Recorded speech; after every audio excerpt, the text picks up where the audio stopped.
Bueno, abramos nuestras Biblias en el Evangelio de Marcos, capítulo 4. Marcos, capítulo 4. Y esta mañana vamos a tomar una porción prolongada de las Escrituras. Vamos a cubrir los versículos 21 al 34. Podríamos pasar más tiempo en estos, pero como recuerdan, estoy tratando de mantenernos avanzando a través del Evangelio de Marcos, y creo que es apropiado para nosotros tomar esto como una unidad. Así que tendrán que acompañarme mientras avanzamos un poco rápido por esta sección. Marcos capítulo 4, versículos 21 al 34. Ahora, justo antes de este pasaje, nuestro Señor había dado la parábola de los sembradores. ¿Recuerdan eso? Y Él había distinguido dos tipos de suelos. Básicamente, el tipo de suelo que no produce nada, que fueron los primeros tres. Suelo duro, suelo pedregoso, suelo espinoso o con maleza, que no producen nada. Es decir, no escuchan la verdad del Evangelio ni responden a ella. Luego él habló sobre tres tipos de buenos suelos que producen al 30, 60 y 100 por uno en términos de fruto. Y luego continuó diciendo que la diferencia entre los suelos que no producen nada y los que son productivos es escuchar la verdad.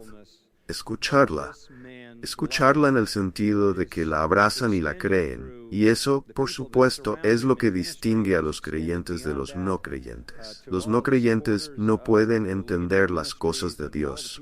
No escuchan el Evangelio con oídos creyentes y sumisos, pero aquellos que son de Cristo sí lo hacen. Así que podríamos resumirlo diciendo esto. El mayor regalo de gracia que se nos da, por supuesto, es la salvación. Pero no sabríamos nada acerca de esa salvación si no fuera por las Escrituras. En realidad, el mayor regalo de gracia es la revelación divina. El mayor regalo de gracia es la revelación divina. Nada es más importante que la verdad divina. Hay que tener la verdad para ser salvados y santificados, para tener la esperanza de gloria y ser instruidos en justicia. Así que lo más grande que tenemos es la palabra de Dios. Esta es la revelación divina. Junto con eso, la característica distintiva de los verdaderos cristianos es que escuchan la palabra de Dios. La escuchan, la creen, la aman, la obedecen. Eso es lo que distingue a un cristiano. No un acto del pasado, no una oración, no la asistencia a la iglesia. Lo que distingue a un verdadero creyente es la receptividad a la verdad divina. Ella encuentra un lugar en sus corazones. Lo entienden, lo comprenden. Pablo dice, el hombre natural no entiende las cosas de Dios, le son necedad. Pero por otro lado, nosotros los que somos espirituales, tenemos la mente de Cristo.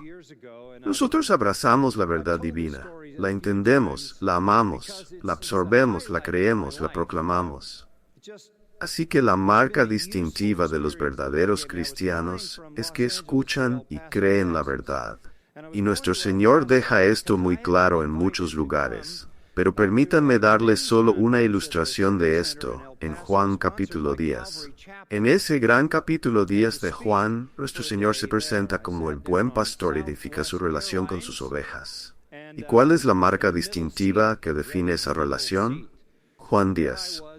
Dice así, las ovejas, versículo 3, oyen su voz. Las ovejas oyen su voz. Versículo 4 al final del versículo. Las ovejas lo siguen porque conocen su voz. A un extraño no lo seguirán, sino que huirán de él porque no conocen la voz de los extraños. Los verdaderos creyentes nunca son llevados por los falsos maestros. Conocen muy bien el sonido de su propio maestro. Más abajo, en el versículo 16, dice, tengo otras ovejas, es decir, gentiles, junto con los judíos que no son de este redil, las debo traer también, y oirán mi voz. Más abajo, en el versículo 26, dice, no creen porque no son de mis ovejas oyen mi voz y me siguen. La cualidad distintiva de un verdadero creyente es la receptividad a la voz de Dios, que nos es transmitida a través de las páginas de las Escrituras. Aquí es donde Él habla. Este es realmente el tema de la parábola de los sembradores. Hay tres tipos de suelo que no oyen. No oyen en el sentido de creer. Superficialmente recuerdan que el suelo pedregoso tiene una respuesta emocional y el suelo lleno de maleza tiene una respuesta inicial. Pero eventualmente ambos resultan ser superficiales y no fructíferos. Pero luego está el buen suelo. Y la distinción de esos buenos tipos de suelo es que escuchan la palabra y abrazan la palabra. Se vuelven fructíferos, 30, 60, 100 por uno. Y por cierto, eso está hablando de la fructificación en un sentido evangelístico. No está hablando del fruto del Espíritu, aunque eso también es cierto. Ellos son parte y parcel de la expansión del reino. Todos los que somos creyentes, básicamente, según Efesios 2:10, hemos sido ordenados para buenas obras. Y en la cima del desfile, si se quiere, de esas buenas obras, está tener un impacto en las vidas de las personas para el Evangelio. Algunos siembran, algunos riegan, todos tenemos una parte que jugar y la jugamos colectivamente, no solo individualmente. Aunque hay veces cuando Dios usa a alguien en un esfuerzo en solitario para llevar a alguien a Cristo. Pero eso usualmente es el resultado de muchas personas dando testimonio durante un periodo de tiempo, o viviendo una vida piadosa que hace que el Evangelio sea aceptable para ellos. Así que todos participamos. Pero la marca distintiva de los creyentes fructíferos, que son usados para traer a otros a Cristo, es que escuchan la palabra de Dios. Así que encontramos eso como el tema unificador, el sol en torno al cual gira el sistema solar de esta sección en particular. Vamos al versículo 23. Versículo 23 comenzamos allí. Si alguno tiene oídos para oír, oiga. Ya dijo eso en el versículo 9. Esa es una característica distintiva. No todos tienen oído para oír, no todos entienden la verdad divina, no todos lo captan, no todos lo creen, lo abrazan, lo aman, lo obedecen, por supuesto. Los verdaderos creyentes lo hacen, así que es como si dijera, está bien, ahora voy a hablar a los verdaderos creyentes. ¿Y qué los distingue? Tienen oídos para oír. Lo que sucedió en su salvación fue que el Señor abrió sus oídos espirituales, ¿verdad? Y de repente la palabra de Dios cobró un nuevo significado, y comenzaron a anhelarla y desearla, como un bebé desea la leche, como lo pone Pedro. Escuchan, lo entienden, lo comprenden. Entonces, si eres de los que pueden oír, nuestro Señor dice, entonces, escuchen. Luego viene esta declaración muy importante en el versículo 24, y les decía, a ellos, refiriéndose a los discípulos y apóstoles, que se distinguen de la multitud. Si volvemos al versículo 13, les decía a ellos. Si volvemos al versículo 11, les decía. Y si preguntan, ¿quiénes son ellos? Regresan al versículo 10. Tan pronto como estuvo a solas, se identifican sus seguidores. Así que nosotros somos los que tenemos los oídos para oír. Y estas cosas nos están siendo explicadas. Y aquí está la declaración clave en el versículo 24. Tengan cuidado, dice la Nas. Tengan cuidado con lo que escuchan. Ustedes son los que tienen oídos para oír. Tengan cuidado de cómo oyen. Esa es una declaración muy, muy importante. Déjenme decirles lo que significa en griego. Es una frase muy simple. De hecho, esta traducción al inglés es un poco engañosa. El griego real es blepeta te akouata, dos verbos y una partícula simple entre ellos. Blepeta significa ver, primero en el sentido normal de la vista física y en segundo lugar en el sentido de percepción. De hecho, se usa para referirse a la función mental, al entendimiento, a la consideración. Entonces lo que realmente dice blepeta te akouata es, entiendan lo que, te puede ser quién o qué, entiendan lo que oyen. En otras palabras, escuchen cuidadosamente la palabra de Dios, entiéndanla. Esa es la idea. Vean lo que están oyendo, esa es la traducción literal del griego. Vean lo que están oyendo, perciban la palabra de Dios de manera reflexiva, cuidadosa. Es una frase simple, y lo que pide es la percepción mental de lo que el Señor nos está diciendo. Ahora, ese es como el corazón y el alma de este pasaje. Alrededor de eso, Él tiene algunas cosas que decir y quiere que las entendamos. Estamos a punto de recibir instrucciones sobre exactamente cómo debemos escuchar. Vean claramente con su mente lo que están oyendo de Él. Entiendan, comprendan su plenitud, su riqueza y su profundidad. Ustedes han sido privilegiados al recibir la revelación de Dios. Han sido privilegiados al recibir la verdad divina. A ustedes se les han dado los misterios del reino de Dios, y lo que está oculto para el mundo, lo que nunca entenderán, ustedes lo entienden completamente. Este es un privilegio inmenso, y deben escuchar con verdadero entendimiento. Ahora, ¿cómo podemos ser buenos oyentes? ¿Cómo debemos escuchar la palabra de Dios, particularmente la palabra de Dios en este contexto, que es instrucción sobre nuestra evangelización, sobre nuestras vidas en términos de ser testigos? Porque ese es el objetivo principal de por qué estamos en el mundo, ¿verdad? Entendemos eso, ¿ok? Entonces, ¿cómo debemos escuchar al Señor para aprovechar al máximo nuestro llamado y comisión evangelística? Aquí hay 4 características de un buen oyente espiritual. 4 características de un buen oyente espiritual. Número 1, escuchamos obedientemente. Número 2, escuchamos apreciativamente. Número 3, escuchamos dependientemente. Y número 4, escuchamos con confianza. Esas palabras describen cómo debemos escuchar. Ahora, en Lucas 8:18 tienen el pasaje paralelo a este, y allí está traducido como, tengan cuidado de cómo oyen. Así que eso es lo que nuestro Señor está diciendo. Necesitan ser buenos oyentes espirituales. ¿Cómo escuchan al Señor? ¿Cómo escuchan su palabra y su comisión y su llamado? Primero que todo, debemos escuchar obedientemente. Debemos escuchar obedientemente. Y esto se debe a que es una obligación innata ligada a la recepción de la verdad que debemos aplicarla. En otras palabras, es inherente a la verdad que debemos responder a ella obedeciendo. Y Él lo deja claro con un par de parábolas muy breves en los versículos 21 y 22. Y les decía, ¿acaso se trae una lámpara para ponerla bajo un cesto o bajo una cama? ¿No se pone en un candelero? Porque no hay nada oculto que no haya de ser manifestado, ni nada secreto que no haya de ser conocido y salir a la luz. Estas son solo simples, básicas verdades razonables. En otras palabras, lo que nuestro Señor está diciendo es que si se les ha dado la luz, deben dejarla brillar, ¿verdad? O si quieren regresar a la metáfora anterior, si se les ha dado la semilla, deben sembrarla. Esto es inherente, esto es integral a la misma entrega de la luz.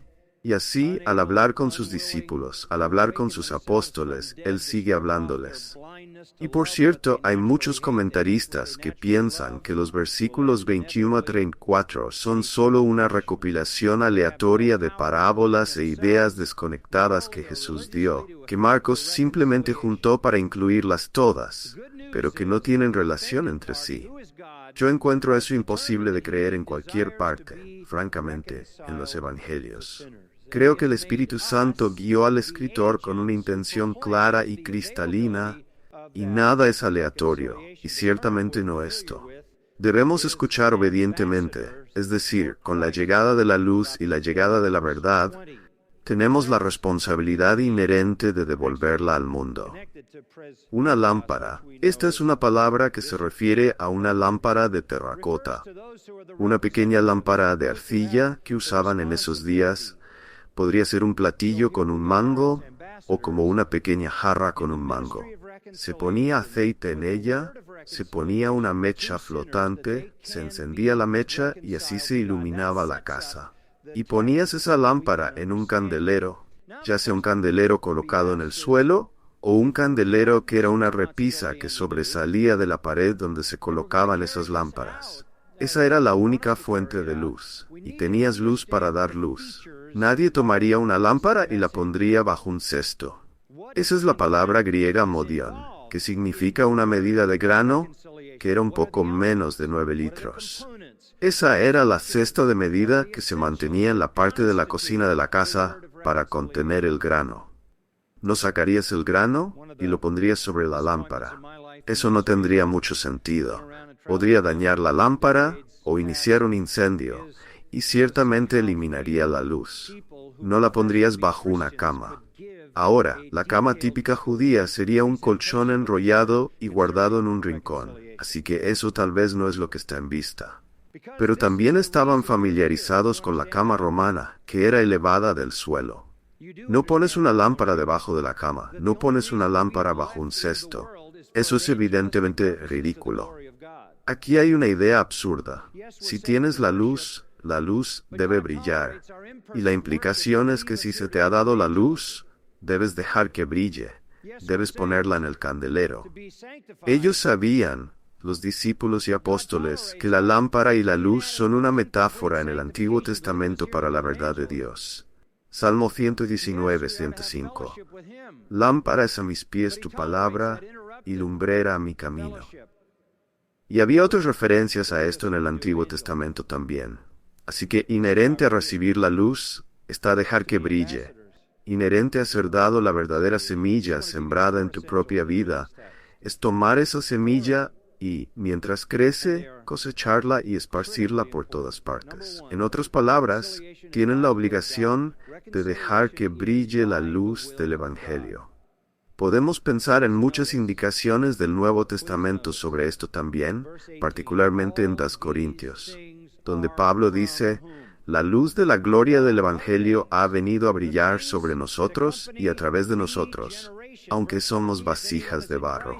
Así que, inherente a la recepción de la verdad divina, está el reflejar esa verdad divina. Esto es una especie de comisión previa a la Gran Comisión. La Gran Comisión aún no ha llegado, no llegará hasta después de la resurrección. Lucas 24 tiene quizá la segunda versión más familiar, mientras que Mateo 28 tiene el registro más conocido de la Gran Comisión. Pero la Gran Comisión en su totalidad llega después, y luego se repite en Hechos 1, donde Él les dice que recibirán poder del Espíritu Santo y saldrán a Jerusalén, Judea, Samaria y hasta los confines de la tierra, proclamando el Evangelio. Eso llegará. Pero esta es una especie de comisión previa a la Gran Comisión, y es muy importante que Jesús les esté diciendo esto, muy importante. Recuerden que en el Sermón del Monte Él indicó que así es como deben proceder. Él dijo allí, que vuestra luz brille delante de los hombres, para que vean vuestras buenas obras y glorifiquen a vuestro Padre que está en los cielos, y no pongáis vuestra luz bajo algo, no escondáis vuestra luz, dejadla brillar. Así que ha sido algo que Él ha dicho desde el principio, que recibirán la luz para que esa luz brille de ustedes hacia los demás. Pero algo se ha interpuesto en eso. Puede que lo hayan asumido.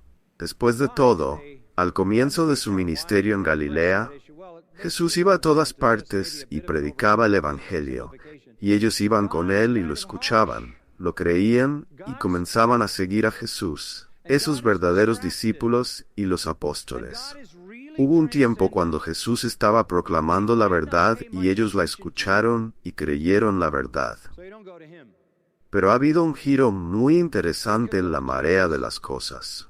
Si han estado con nosotros a través de las secciones recientes de Marcos, sabrán que ese ya no es el plan de Jesús. De hecho, si regresan al versículo 11, Jesús dice a los discípulos y apóstoles: a ustedes les ha sido dado conocer los misterios del reino de Dios, pero a los que están afuera les es dado todo en parábolas, para que viendo vean y no perciban, y oyendo oigan y no comprendan, no sea que se conviertan y les sean perdonados los pecados. Ellos están más allá de la gracia, están más allá del perdón, están más allá de la fe. Lo que ha sucedido es que durante todos estos meses de ministerio en Galilea, día tras día tras día, el veredicto final de muchas de las personas y los líderes de Galilea es que rechazan a Jesucristo.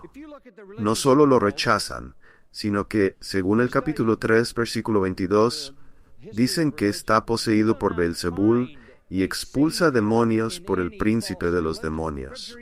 Y es en ese momento cuando Él comienza a hablarles en parábolas. Han emitido su veredicto final y han rechazado a Jesús. Y ahora, en un acto de juicio divino, Él los corta de cualquier verdad adicional. Y así, con respecto a los discípulos, Él les habla explicando las parábolas. Cuando se reúne la multitud, Él les habla en parábolas sin explicación.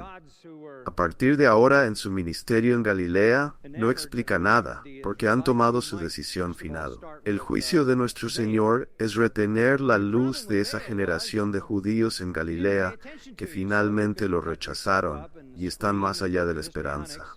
Ahora los discípulos y apóstoles podrían decir: espera un momento, ¿ese es el nuevo plan? Es el plan final que solo nos vas a dar la verdad a nosotros. Y este es el pequeño grupo, y esto es lo único a lo que va a llegar el reino de Dios. Y deberíamos simplemente ir alrededor pronunciando juicio sobre ellos.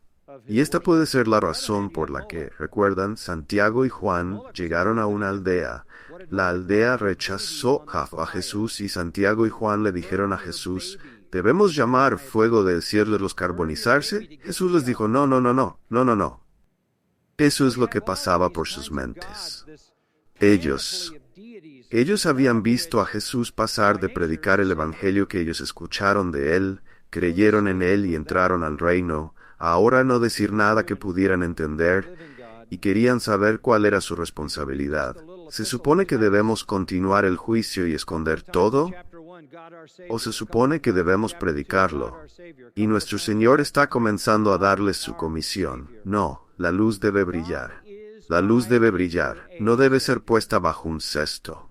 No debe estar bajo una cama. Ellos no estaban realmente listos aún para esto, porque no habían sido entrenados. Jesús impuso restricciones a la predicación del Evangelio. ¿Recuerdan? Les dijo a los demonios que no lo hicieran. Y recuerdan que en el capítulo 1, versículos 40 a 45, Él sanó a un hombre, le dijo: por favor, no difundas esto. No digas por ahí quién soy y lo que he hecho. Y el hombre lo hizo de todos modos, desobedeció. Y eso hizo que fuera imposible para él ministrar en cualquier ciudad, y tuvo que ir al campo. Así que hubo razones, en los primeros meses, por las que Jesús puso restricciones a la proclamación. En el caso de los apóstoles y los discípulos, aún no estaban listos para predicar. Y no era el momento para predicar, al menos no entonces en Galilea. No pasó mucho tiempo, sin embargo, si vamos al capítulo 6, versículo 7, Él llamó a los 12 y comenzó a enviarlos. Ahora había personas que aún no habían tomado su decisión final en contra de Él. Así que envió a los 12 en parejas, les dio autoridad sobre los espíritus inmundos. Nos dice lo que hicieron, versículo 12. Ellos salieron y predicaron. Predicaron el reino, predicaron que los hombres debían arrepentirse, y para demostrar que su mensaje era divino, mostraron el poder de Dios al expulsar demonios y sanar a los enfermos. Así que en el capítulo 6 tienen su primer emprendimiento misionero. Es lo que llamaríamos misiones de corto plazo. Solo salieron y regresaron. No es su comisión final. Su comisión final no llega hasta después de la cruz y la resurrección, porque es entonces cuando reciben el mensaje completo, ¿verdad? Pueden ir y predicar el arrepentimiento para entrar al reino. Pueden predicar a Cristo como el Mesías, pero aún no pueden predicar la cruz y la resurrección. No están totalmente listos. Pero Él les da la oportunidad de ir y acostumbrarse al tipo de recepción que van a tener. Así que el punto es este. El plan es que la luz brille, la semilla se siembre. Por el momento, se ha dictado un juicio sobre esas personas en Galilea que tomaron su decisión final. Pero solo unos capítulos después, hay otras personas en otros lugares, incluso en Galilea, así como más tarde en Judea, a quienes deben ir. Pero la suposición cuando Él los envía en el capítulo 6, versículos 7 al 13, es que serán rechazados. Él les dice que si los rechazan, simplemente sacudan el polvo de sus pies y se vayan de allí. Pero esa fue una especie de misión de entrenamiento para lo que finalmente sería su plena comisión. Ahora, esto está de acuerdo con la intención divina. Si van al versículo 22, verán que en la siguiente pequeña parábola, Nada hay oculto que no haya de ser revelado, ni nada secreto que no haya de salir a luz. Este es un concepto muy simple. La gente oculta cosas porque hay un momento determinado en el que deben ser reveladas. Si ahora están en el negocio de hacer eso, si tienen hijos, lo sabrán. Han estado comprando regalos de Navidad y tienen todo tipo de cosas guardadas en algún lugar donde no puedan encontrarlas, ¿verdad? Porque hay un momento apropiado para revelarlo, y este no es el momento apropiado. Y dependiendo de cuán inteligentes o agresivos sean sus hijos, son creativos al respecto, porque saben que hay un momento adecuado para eso. También entienden lo que dice él en la segunda parte del versículo 22, que las cosas se mantienen en secreto porque hay un momento en el que deben ser traídas a la luz y un momento en el que no deben ser reveladas. Lo entendemos. Estos son principios axiomáticos. Pero la suposición es que si tienes algo valioso, si tienes una verdad que necesita ser conocida, hay un momento y un lugar para la revelación de esas cosas. Y eso es lo que nuestro Señor está diciendo. Claro, está siendo oculto ahora, pero habrá un momento en que deba ser revelado. Claro, está siendo mantenido en secreto ahora, pero habrá un momento en que se abrirá y se revelará el secreto a todos, y ese momento llegará en su plenitud después de su muerte y resurrección en la Gran Comisión. Temporalmente oculto para ser permanentemente revelado. Temporalmente mantenido en secreto para ser permanentemente descubierto y divulgado. Ese es el punto principal. Por cierto, esa misma declaración se hace en Mateo 10, 26. El propósito de mantener ciertas cosas ocultas es porque hay un momento perfecto para hacerlas conocidas. La razón para no decir algo es que hay un momento perfecto y apropiado para revelarlo. Otra forma de decirlo es que el día de la evangelización mundial está por llegar. Vamos a tener una pequeña prueba de lo que pueden esperar. En unos meses serán enviados. Y él hizo eso, y luego comenzó a expandir esa operación un poco más. El envío del capítulo 6 ni siquiera es una especie de su plena comisión y envío, lo cual nos es indicado en Mateo 10 y Lucas 9. Pero en esos casos, incluso antes de la cruz, solo hubo operaciones a corto plazo. Está por llegar un día de evangelización mundial. Y Marcos, al escribir este evangelio, está contribuyendo a nuestra capacidad de contar esta historia. El día llegará cuando griten la gloria de Cristo desde las azoteas. Así que escuchamos la palabra de Dios como lo hicieron ellos, con una responsabilidad inherente incorporada para llevar el mensaje al mundo. Así que digo, que escuchamos obedientemente. Se supone que si tienes la semilla, la siembras. Si tienes la luz, la dejas brillar, ¿verdad? Eso es inherente a la naturaleza misma de la semilla y a la naturaleza de la luz. La luz debe brillar, no esconderse. La semilla debe ser sembrada, no guardada. Así que escuchamos obedientemente. En segundo lugar, escuchamos con apreciación. Escuchamos obedientemente porque es una obligación inherente tener la semilla y tener la luz. Escuchamos con apreciación por la oportunidad individual que está involucrada. Miren los versículos 24 y 25, ya hemos visto el 23. Si alguno tiene oídos para oír, oiga. Una frase repetida 8 veces en el Nuevo Testamento. Y luego hemos visto, mirad cómo oís. Pero vamos a la segunda parte del versículo 24 para aprender sobre escuchar con apreciación. Con la medida con que midáis, os será medido, y aún se os añadirá más. Él sigue en este modo agrícola, ¿no es cierto? Esto todo es parte de entender la obra del reino, y mucho tiene que ver con una perspectiva agrícola. Recuerden lo que dijo, comenté sobre esto en el versículo 13. ¿No entendéis esta parábola? La parábola de los sembradores. Y no lo entendían. Y luego dijo, ¿no entendéis esta parábola? ¿Cómo entenderéis todas las parábolas? Por otro lado, una vez que explicó esa primera parábola, entonces todas las demás se hicieron claras. Y una vez que les dio el paradigma en la parábola de los sembradores, todas las otras parábolas se volvieron claras. Por eso no explica la parábola del versículo 21, la simple. No explica la del versículo 22. No explica la parábola de los versículos 26 al 29, ni la parábola de los versículos 30 al 32, porque no necesitan explicación. Una vez que entiendes la imagen de la parábola de los sembradores, todo lo demás cae en su lugar. Pero noten en esta nuevamente con esta imagen de sembrar y cosechar, con la medida con que midáis os será medido. Es decir, Dios les dará un retorno por lo que siembran, ¿verdad? Ese es el punto. Gálatas 6:7. Todo lo que el hombre siembra, eso también cosechará. El que siembra escasamente, cosecha escasamente. El que siembra generosamente, cosecha generosamente. Ese es el principio básico. Este es otro principio evidente que todos entenderían. La promesa es que el Señor bendecirá la semilla que siembres. El Señor te devolverá bendición. No significa que toda la semilla que siembres traerá salvación, pero lo que sí significa es que mientras seas fiel en sembrar la semilla, Dios será fiel en devolverte bendición. Y no solo igual, porque al final del versículo 24 dice, y se os dará más. Y al principio del versículo 25, porque al que tiene se le dará. Si eres uno de los que tiene, es decir, tienes vida eterna, tienes la verdad, tienes la semilla, recibirás no solo lo que has hecho, sino mucho más. Esto es Lucas 6:38. Jesús dijo, dad y se os dará buena medida, apretada, remecida y rebosante.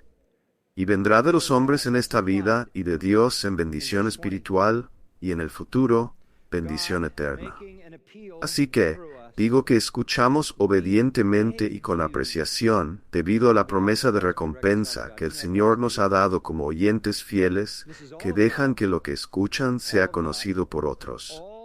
Quien tiene, versículo 25, se le dará más. Se repite dos veces, una al final del 24 y otra al principio del 25. Mateo 13 da una cuenta paralela y en el versículo 12 dice, y tendrá abundancia. Tendrá abundancia. ¿De qué? Bendición divina.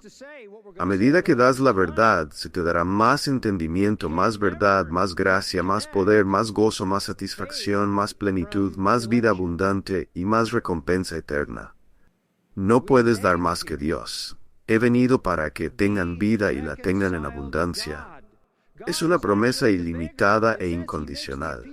Y luego el contraste, que realmente lo destaca, al final del versículo 25. Y a quien no tiene, aún lo que tiene, o si puedo tomar prestada la expresión del versículo paralelo en Lucas 8:18, lo que cree que tiene. Eso es incluso una mejor forma de entenderlo. A quien no tiene, aún lo que cree que tiene le será quitado. Son los discípulos falsos, personas engañadas que se asocian con los creyentes. Tal vez el esposo no convertido que, como dice 1 Corintios 7, es santificado de alguna manera por la esposa creyente. El efecto de salpicadura lo alcanza. Dios derrama bendición sobre una esposa creyente y eso salpica sobre su esposo temporalmente. O la salpicadura de bendición que vino, por ejemplo, a los judíos no creyentes que estaban asociados con los judíos creyentes en la iglesia a la que se escribió Hebreos, a quienes él les dice, ¿sabéis? ¿Habéis probado el don celestial? ¿Habéis probado los poderes del siglo venidero? ¿Os habéis iluminado sobre todas estas cosas? Pero todo eso está lejos de la salvación. Estas son las personas que serían descritas en Mateo 7:21. Señor, Señor, hicimos esto, hicimos aquello. Y Él les dice, apartaos de mí, nunca os conocí. Las personas que creen que lo tienen, pero no lo tienen, descubrirán que lo que creen que tienen lo perderán. Por otro lado, para los verdaderos seguidores de Cristo, habrá bendición y más bendición y más bendición derramada sobre ellos, medida por cuanto invierten en la obra de la evangelización y mucho, mucho más. Así que sembramos la semilla y dejamos brillar la luz obedientemente, debido a la obligación inherente y apreciativamente debido a la oportunidad individual. Cada uno de nosotros recibirá personalmente una bendición de Dios por nuestra fidelidad y mucho, mucho, mucho más de lo que merecemos. En tercer lugar, escuchamos obedientemente, escuchamos apreciativamente y escuchamos dependientemente. En esta gran empresa de evangelización, al escuchar la palabra de Dios, recibirla y proclamarla, debemos entender nuestras limitaciones. Ahora llegamos a las dos últimas parábolas en esta sección y por primera vez no dice ni les dijo. Versículo 26. Y decía, noten que a ellos no está ahí. Versículo 30. Y les dijo. Así que estas parábolas probablemente fueron pronunciadas a la multitud. No fueron explicadas a la multitud, podrían haber sido explicadas a los discípulos, pero la explicación no se da porque realmente no es necesaria. Ahora entienden el panorama general. Tienen el paradigma en mente y se hace obvio lo que significan estas parábolas. Y entonces él dice, en el versículo 26, el reino de Dios es como un hombre que echa semilla sobre la tierra o el suelo. Él va a la cama por la noche y se levanta durante el día, y la semilla brota y crece. ¿Cómo lo hace? No lo sabe. La tierra produce los cultivos por sí misma.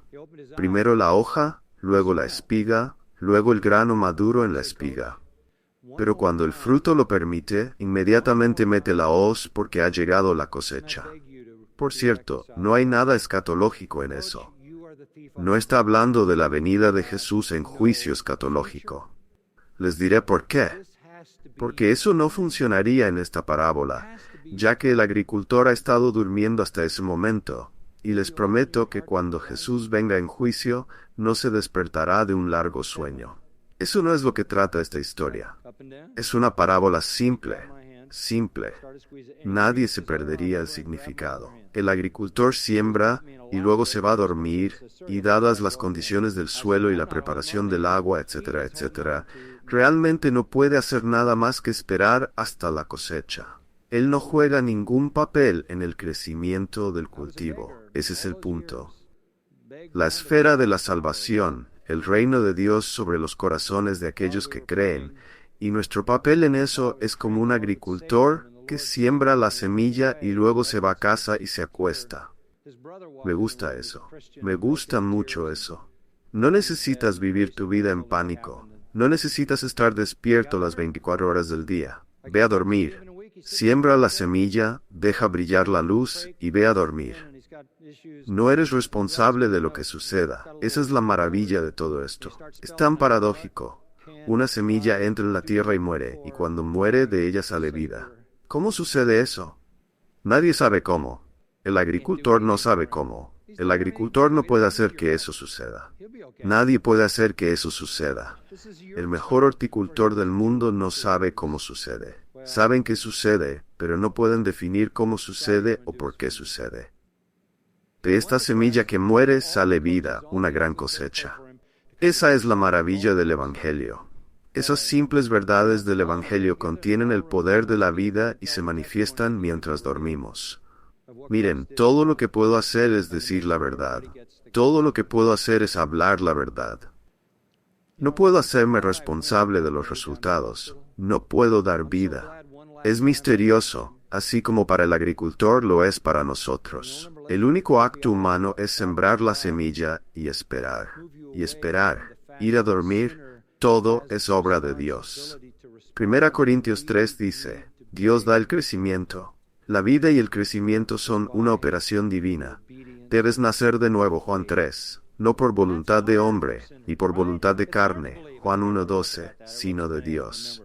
Escúchenlo de esta manera. Ningún ser humano contribuye al proceso de regeneración, conversión, justificación, salvación. Todo lo que podemos hacer es decir la verdad.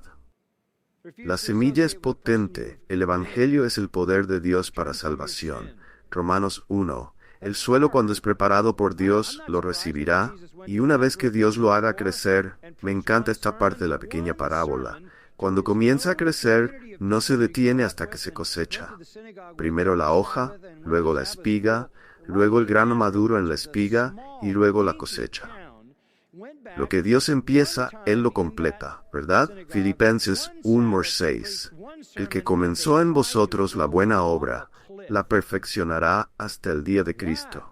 Esta es una lección crítica, por cierto. Para todos los manipuladores evangélicos y los astutos vendedores que creen que pueden hacer que la gente crea, ningún ser humano, no importa cuán persuasivo sea, no importa cuán astuto, contribuye a la regeneración, conversión o justificación. Todo lo que podemos hacer es dar la verdad. No podemos cambiar corazones ni producir vida de personas muertas. Eso es algo que solo hace el Señor. Nadie viene a mí si el Padre no lo trae.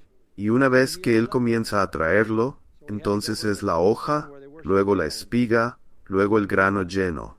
Debe ser grabado en las mentes y corazones de todos los cristianos que han sido seducidos por las mentiras contemporáneas, que si solo mejoramos la forma de comercializar el Evangelio, podemos ser más convincentes y podemos convencer a las personas de que se salven.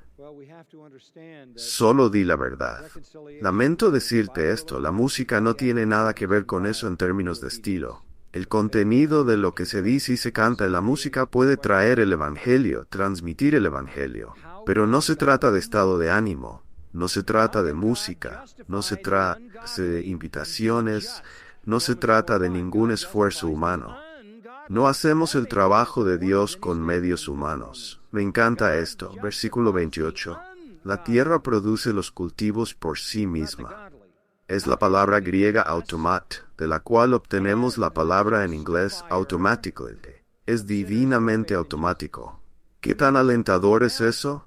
La regeneración, la transformación, la conversión espiritual, el nuevo nacimiento no pueden ser producidos por nadie ni por medios humanos. Todo el proceso es divinamente automático. No puedes comenzarlo ni detenerlo. Y una vez que comienza, basta su totalidad. Todo lo que puedes hacer es estar allí para disfrutar de la cosecha. Como en 2 Timoteo 2:6, el agricultor trabajador hace lo que hace para que pueda disfrutar de la cosecha. No tenemos papel alguno en el trabajo real de la salvación, pero nos unimos a la cosecha.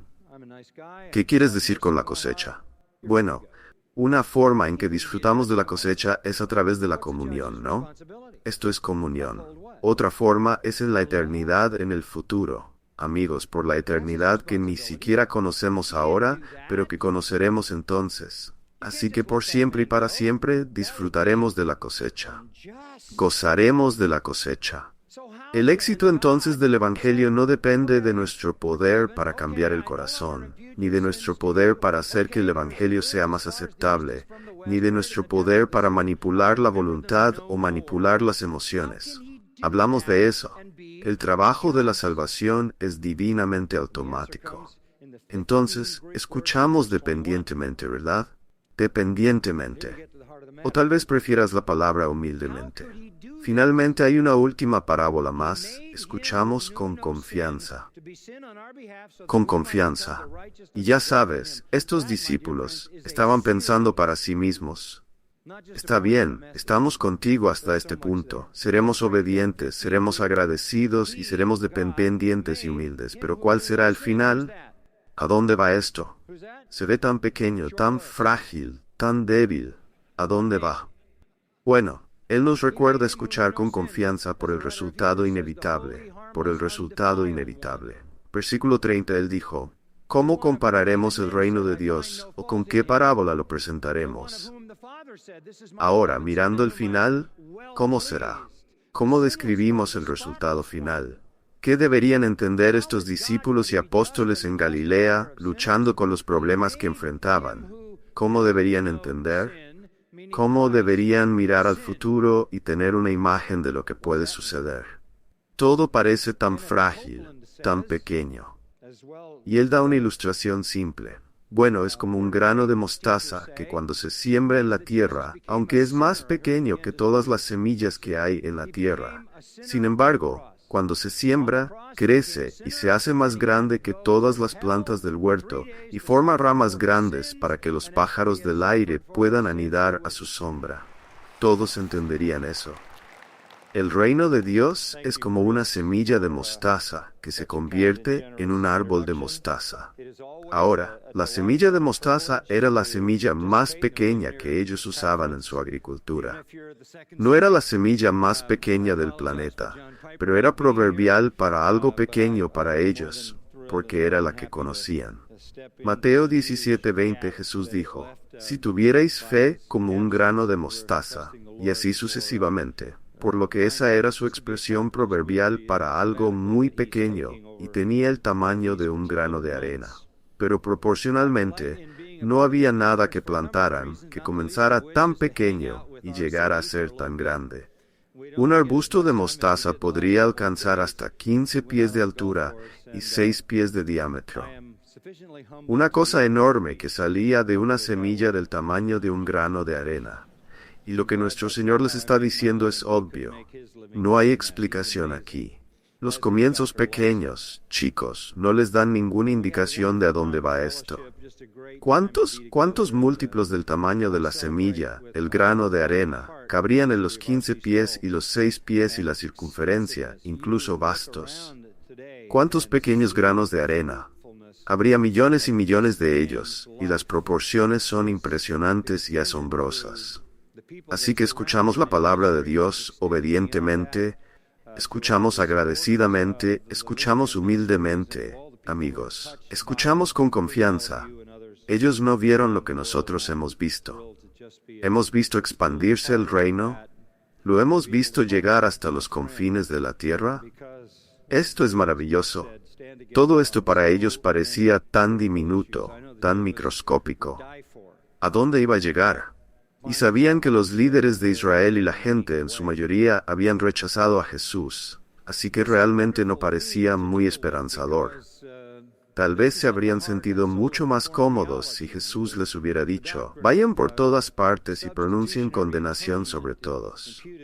Pero tú solo nos estás diciendo que no hagamos eso. Nos estás diciendo que dejemos brillar la luz y sembremos la semilla, y que esta cosa va a crecer y esta será nuestra llamada y nuestra comisión. Exactamente cuáles serán los resultados, y él dijo, esto será masivo, masivamente desproporcionado al tamaño de sus comienzos. Esta es una profecía del crecimiento triunfante. Un crecimiento como el Evangelio y la Iglesia han crecido a lo largo de la historia del mundo, y culminarán finalmente en el reino milenial, donde Cristo reinará sobre todo el mundo. Noten la referencia a los pájaros que anidan a su sombra. Esto se toma de Ezequiel, capítulo 17, y en Ezequiel 17 tienes una profecía mesiánica que dice, bajo el reino del Mesías, las naciones vendrán a la salvación. Y las naciones se representan como pájaros que vienen a posarse en el árbol de bendición. Así que esa imagen se toma directamente de allí, y los pájaros son representativos de las naciones. En otras palabras, esto se expandirá y no solo Israel será parte de este reino venidero, sino que las naciones del mundo también formarán parte de él. Tienes un uso muy similar de los pájaros en Daniel 4, versículos 10 y 21. Cuando Nabucodonosor ve su reino y los pájaros que están en su árbol, como si fuera, representan pueblos y naciones bajo su gobierno. Eso es algo impresionante. A estos pocos se les está diciendo que las naciones del mundo van a ser traídas a esto. Y si vas al libro de Apocalipsis, encontrarás que alrededor del trono de Dios en el cielo hay personas de todas las lenguas, tribus, naciones y pueblos. ¿Verdad? Es asombroso y sorprendente. Así que somos oyentes. Oímos con entendimiento. Somos los privilegiados. Él termina en los versículos 33 y 34 con un recordatorio. Con muchas de estas parábolas les hablaba la palabra. Más de las parábolas que él dio en esas ocasiones en Galilea se encuentran en Mateo, capítulo 13, si quieres leerlas. Pero con muchas de estas parábolas les hablaba la palabra en la medida en que podían escucharla. Eso es para la multitud.